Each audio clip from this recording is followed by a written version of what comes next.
Hello friends, you are watching Geek News USA.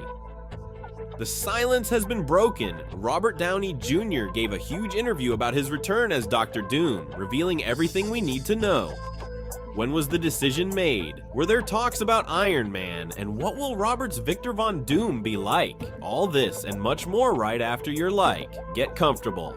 After the storm of Comic-Con announcements, there was a brief lull. We were all digesting the Avengers announcements, and the euphoria gave way to the old-school marketing campaigns of Doomsday and Secret Wars. It all started with the main player. Robert Downey Jr. personally appeared on Awards Chatter from THR, where he spilled the beans on how everything went down. So according to Downey, it all began over a year ago. Robert stays in touch with his Marvel colleagues, partly because they have a joint business outside of film, and that's where the brouhaha began. Downey wanted to propose something to Disney unrelated to movies, working at Disneyland and theme parks, where Downey wanted to become the face of a couple of attractions. That actually happened, and Robert returned to his role as Tony Stark at Disneyland. But what's more important to us is that he approached Bob Iger with the idea through Kevin Feige, and the conversation, which was initially planned to be about attractions, went off the rails. According to Downey, Feige unexpectedly declared in the middle of the meeting that he was constantly thinking about a possible return for Robert. Downey's wife nearly fainted, and the actor himself had no idea what was going on. Then Feige started talking about audience expectations and mentioned he had an idea about how to get it right, dropping the thought of Dr. Doom. After the meeting, Downey read up on Doom, explored his history, and mulled over Iger's creative proposals. And according to him, he was left with one word: wow. Then Downey went to meet with Iger, and after discussing Disneyland, Kevin Feige invited them both to his place, where he revealed plans for Dr. Doom and his vision for the story. Robert recalls that it's hard to surprise him after everything he's been through, and Bob Iger is even harder to impress. To surprise both of them at once requires a miracle, and that's what Kevin Feige provided. Downey can't share details, but it's clear that Marvel's boss presented them with plot outlines for the upcoming Avengers, which left both Iger and Downey thrilled.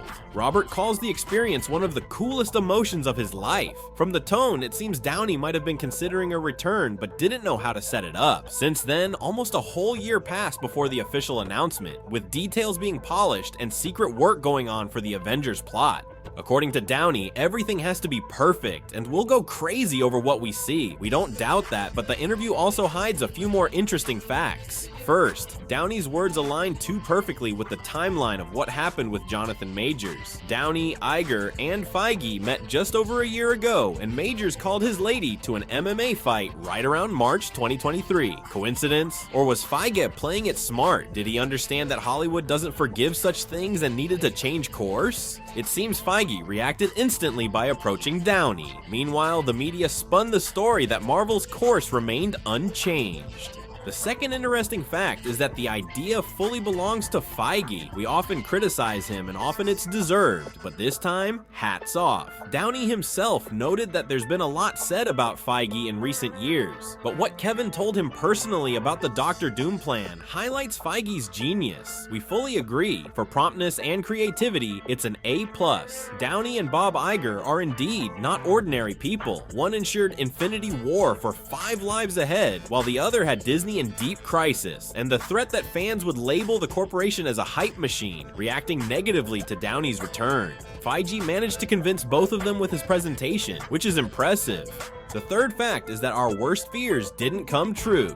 Yes, there's only a year and a half left until the Doomsday announcement before the film's release. That's insanely little time for creating an Avengers-level blockbuster. But now, with an added year and 2.5 years, it's a suitable time frame. Feige polished the script secretly for almost a year, and that's the most challenging and lengthy part of the work. Deadpool's Ryan Reynolds usually films for a couple of months and then polishes it in post-production for another 3 months, while scripts can indeed take years to write. The fact that Doomsday and Secret Wars had that year for work is great news, though the chance of Avengers 5 being pushed still remains. It's unlikely Downey is lying, but who knows, maybe this year no one did anything. The fourth interesting fact from the interview is how cleverly Downey played the Academy. There was no way he'd get an Oscar by announcing Robert's return return at the last Comic-Con. Leo DiCaprio's experience shows that the Academy would rather strangle itself than give an Oscar to a mainstream actor. Downey as Dr. Doom would have definitely missed out, but by keeping everything under wraps, Robert got the desired statue and secured hundreds of millions for the future. Usually, actors have to choose between one or the other. That's what finding a good wife means.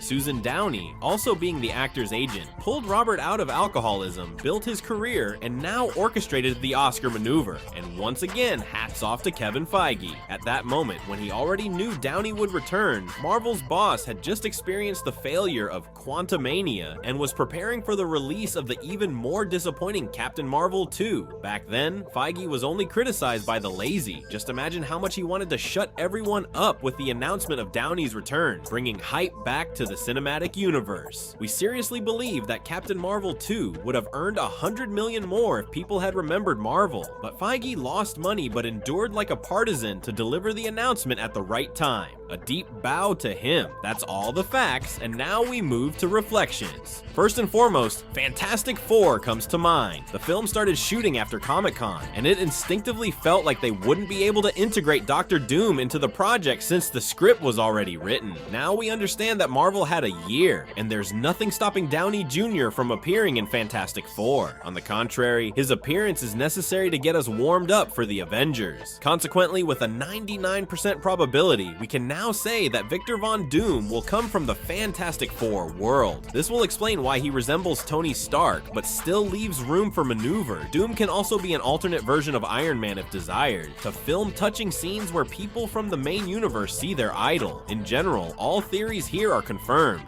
Next will be more of an observation rather than a theory, something that few have considered. Dr. Doom is a major villain and the primary antagonist of Mr. Fantastic. He has the closest ties with Reed Richards, played by Pedro Pascal. Thus, the leading duo in the new Avengers will be the most popular actor of the moment, Pascal, and one of the most popular actors in history, Robert Downey Jr. It's like Satoru Gojo and Sukuna from Jujutsu Kaisen. Another brilliant move by Kevin Feige. According to journalists, Shang-Chi initially played a key role in Avengers 5. Well, you remember all those theories about the 10 rings being linked to Kang's powers and all that. Coherent and decent, but nothing more. Shang-Chi is a good character, but Avengers is objectively not his level. It would have only harmed both the film and the actor. So it's great that Feige overcame himself and changed course. And we're confident this would have happened regardless of Jonathan Majors' trials. Yes, as we mentioned earlier, the timelines align, and Feige approached Downey right after Majors' arrest. But things like Downey's comeback as Dr. Doom, especially with a detailed plan that Feige presented to Bob Iger, are not something you come up with overnight in a panic due to Majors' situation. In his interview, Downey also revealed that Feige had been thinking about his comeback for a long time and had a ready solution, given the state Marvel was in before Majors' arrest. There's a belief that even if there hadn't been an arrest, Feige would have still called Downey, and that's great because we're not talking about a coincidence, but about a new Marvel plan that had been conceived a long time ago. Moreover, it opens doors for others. After the Avengers finale, many beautiful words were said about Marvel's farewell to its legends.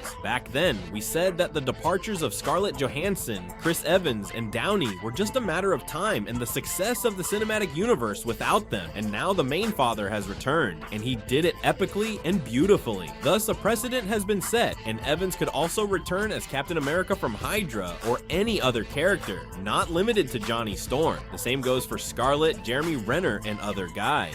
Marvel officially acknowledged its mistake in Phase 4. The studio thought the cinematic universe was about plots, but it turned out to be primarily about actors, and there's nothing wrong with their multi-million-dollar salaries. It's not hard to pay Robert Downey Jr. $100 million when the film makes $2 billion. At least it's not harder than paying Brie Larson $10 million with Captain Marvel making $100. Disney's profits would be higher even if they signed huge checks for Evans and other old-timers. In summary, we have 2 very fun years ahead, and the fun will start with Fantastic Four. On July 25th, 2025, or possibly earlier, we'll see Downey Jr.'s comeback and our first look at Dr. Doom in the trailers. What will he be like? And do you believe in success? Let us know in the comments, and that's all for now. Until next time, friends.